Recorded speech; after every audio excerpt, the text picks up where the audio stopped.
Hello everyone, White Witch 110 here. I am sitting out on my balcony on a very cool evening in Ottawa.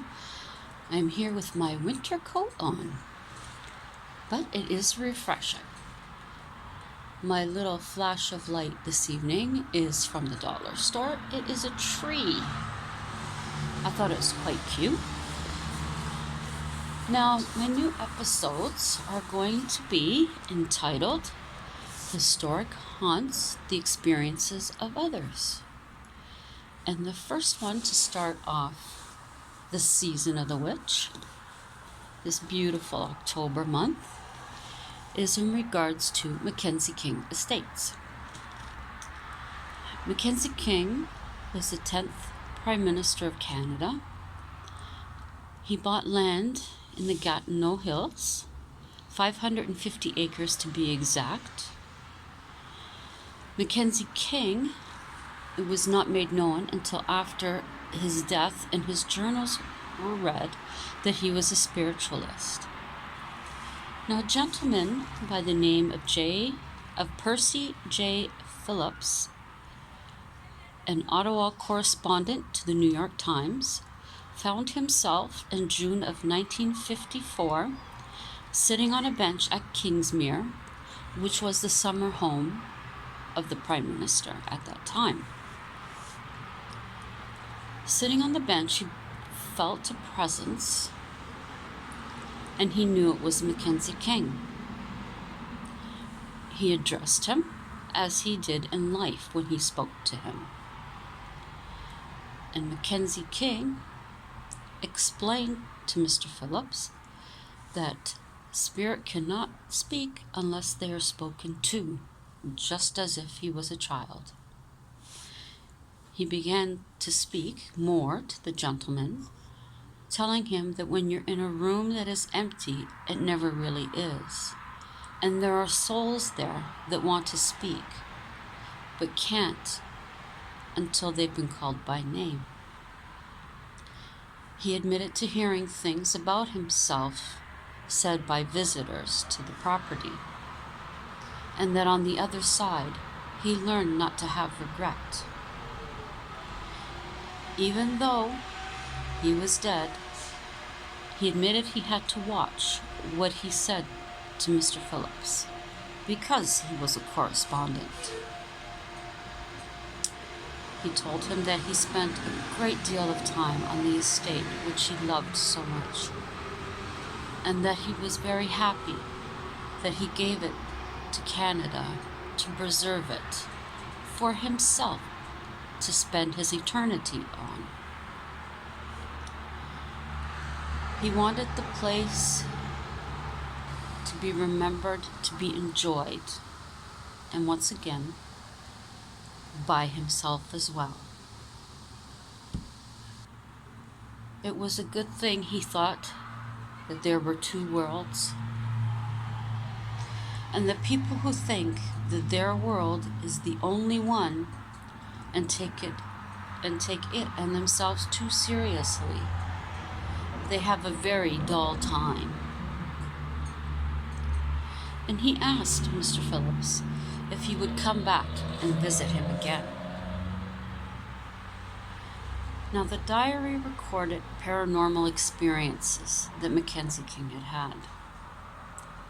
He also, in his diaries, wrote out in detail conversations nearly daily he had with people on the other side.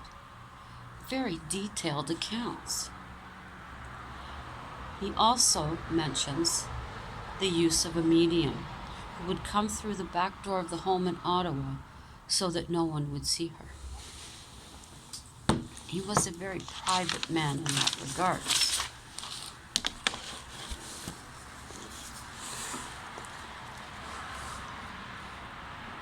Now, what he also said regards to death as a continuation of life. So even though he's dead, he felt it was a continuation of his life. The same progress of growth and change until we forget our life and associations they've had on earth. He would speak to his parents often as if they were still alive, and he began to get replies. So if you visit Mackenzie King Estates and take a seat on a bench, don't be surprised if you don't feel alone. For Mr. Mackenzie King, our 10th Prime Minister, may just be sitting beside you, waiting for you to acknowledge him so that he can have a conversation with you. Two very famous people who did visit the estate while Mackenzie King was alive were Winston Churchill and Charles Lindbergh. Now, the ruins that are on the property are of some homes that were being demolished in the Ottawa area and pieces of Parliament that were saved from the 1916 fire.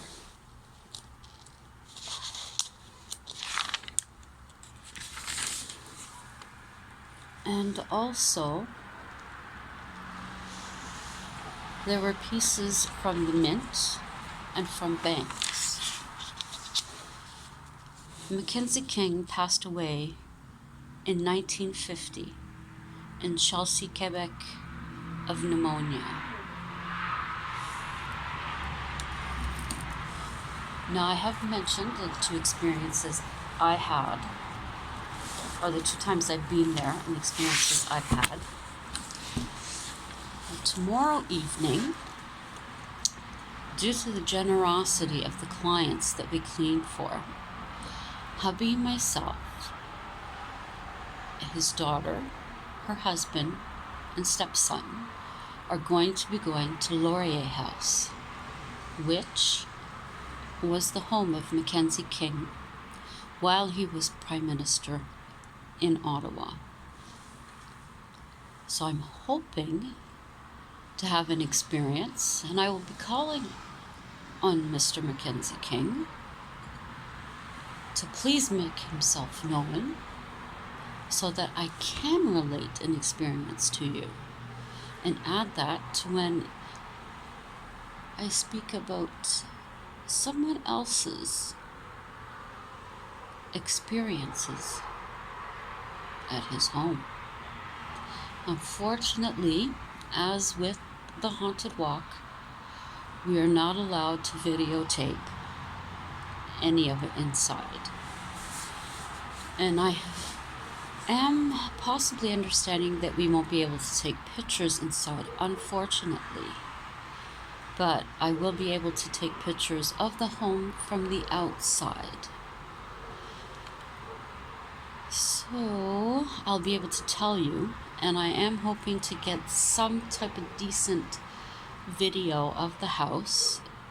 Sun goes down quite early nowadays, but hopefully I can get some good videos so you can see it and imagine the famous people that have walked up that walkway and into that home.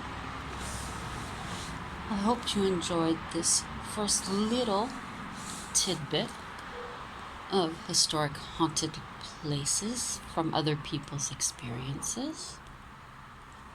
I wasn't aware of the Vlogtober, so I am behind. Please accept my apologies. So until the next time, sleep tight.